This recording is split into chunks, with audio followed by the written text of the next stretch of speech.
The field hockey team is 4-2 right now and coming off of 2 straight victories. They are, as I've said all show, the best team on campus right now. I'm here with our dual reporter, Phillip Sanzo.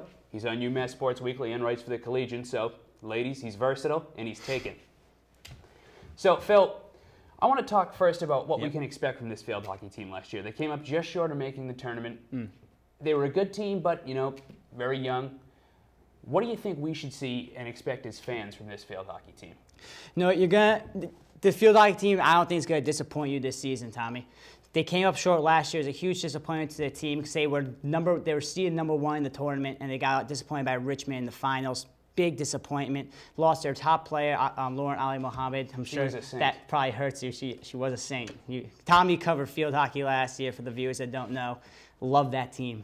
I saw in his eye. What you're going to see from this team, though, is a really strong offense. It really is. I talked to Coach Carla Tagliente earlier today, and she said that this is one of the strongest offensives she's had. And when by strong, it doesn't rely on one person to get all the shots. It doesn't rely on one person to lead the offense. This team has players from all different angles going in there and making goals and putting this team, giving them the lead. Starting off in the season, they were stuttering and inconsistent, but I think going forward, what you're going to see is the team's going to get more consistent offensively, and that's just going to provide them with more goals, higher leads, and I think they're going to cruise to the tournament. Well, one thing to know about UMass's division is the fact that the teams get weaker once they get into division play, and I know last year Melanie Kirsch had, I think, 75% of the team's goals, so it's definitely nice to have a little more of a spread-out scoring attack. Definitely. So, Phil, like I said, 4-2. They beat number 20 BU, lost to Syracuse, lost to UNH. Yep. And other than that, they've been pretty consistent. What do you is this the way we should expect the team to play the rest of the year, or do you expect, wanes, ebbs and flows, or should they just be straight on right to the tournament? Well, it depends. It really depends, Tommy. It depends on one thing: if their offense could be consistent.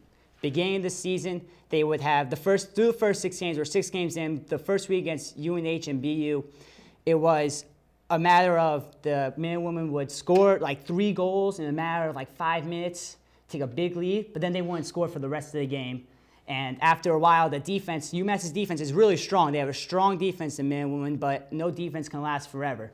And after a while, the opponents would just break down that defense and just continue to fight its way back into the game. Before you knew it, UMass will lose 4-3 in the very final, at the end of the game. So if the men and women's offense could become more consistent and stay going with that strong attack and not have spurts here and there and really get going, they're going to win a lot of games. Absolutely, because their defense is good enough to hold those leads. But if the offense continues to be this inconsistent, they're going to be a team that wins a game, loses a game, wins a game, loses a game for the rest of the season. And I don't personally think that's going to happen, but it's definitely a possibility. Yeah, Hannah Farrell, Melanie Kirsch, and Sam Carlino, their senior goaltender, make up a great backbone. But, defenses get pressured, so we'll definitely see how that goes. Now, Absolutely.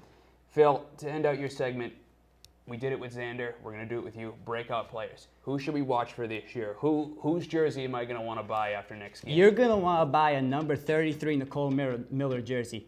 This girl had 3 goals in her last game against Dartmouth, a hat trick, and so far that makes her 4 goals on the season.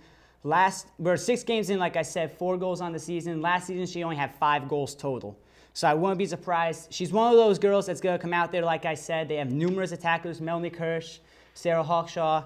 Nicole Miller is going to be one of those attackers, I believe, that's going to be able to put this team up. She's about 4'11". She has a good ball handling, very elusive player. She's a midfielder.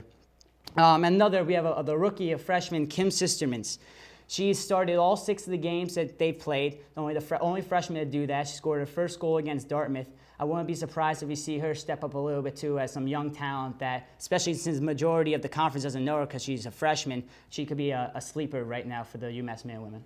Well, Coach Carla Tagliente loves to favor her veterans, so to show this much support in Sistermans is really a telltale sign of how good she is. Absolutely. Well, thank you, Phil. That will do it for our show this week. I'm Tommy Calautti. Now, just remember, with UMass Sports Weekly, you can follow us on Twitter, like our page on Facebook, do whatever you do with Instagram, because I don't have one. There's a new app called Periscope. Follow it. We're on Love it right now. And look for our shows on YouTube and Channel 19 UVC. For UMass Sports Weekly, I'm Tommy Calautti. See you later.